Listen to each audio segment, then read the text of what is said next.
Nous célébrons aujourd'hui la fête de tous les saints du ciel, ces hommes et ces femmes de tous les âges, de tous les coins de la planète, qui se sont laissés aimer par Dieu, qui ont été transformés par cet amour.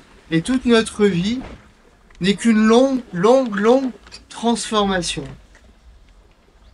On compare souvent cela aussi à une grossesse. Pendant 9 mois, tout se met en place dans le ventre d'une maman. Ces mains qui vont servir, ce cœur qui va aimer. Et puis, au jour de la naissance, ce petit homme quitte le seul monde qu'il connaît. Évidemment, un choc terrible. Il ne s'en souvient pas. On ne s'en souvient pas. Même s'il a perçu des bribes, peut-être des sons de ce qui se passe au dehors. Mais en même temps, c'est ce pourquoi il est fait. Peut-être que notre vie ici-bas est aussi comme une longue grossesse, un long moment de formation, de maturation, de transformation du cœur. Et évidemment, lorsque nous quittons cette terre, c'est un choc terrible, encore plus pour ceux qui restent. Mais peut-être que tous les actes d'amour que nous avons posés ici-bas prennent tout leur sens et leur raison d'être lorsque, enfin, nous naissons pleinement dans cette éternité pour laquelle nous sommes faits. Et c'est ce que nous indique, ce que nous montrent tous les saints et saintes du ciel. Aujourd'hui, les tombes de nos défunts sont fleuries, sont ornées, sont parées. Et ce n'est rien par rapport à la beauté à laquelle nous sommes appelés.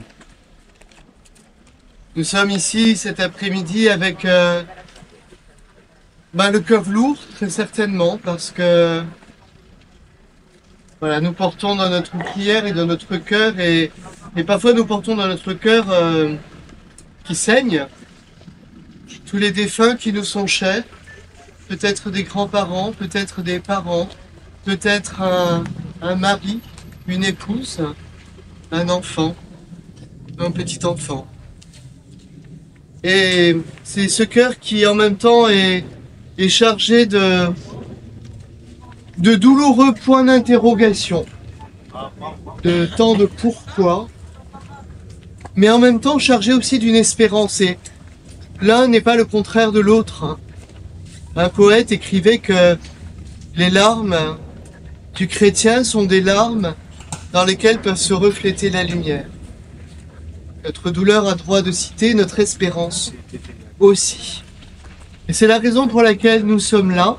Nous allons prier un peu ensemble.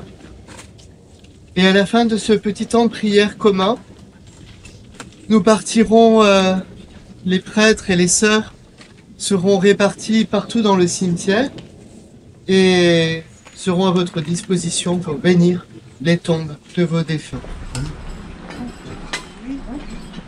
Au nom du Père, et du Fils, et du Saint-Esprit. Amen.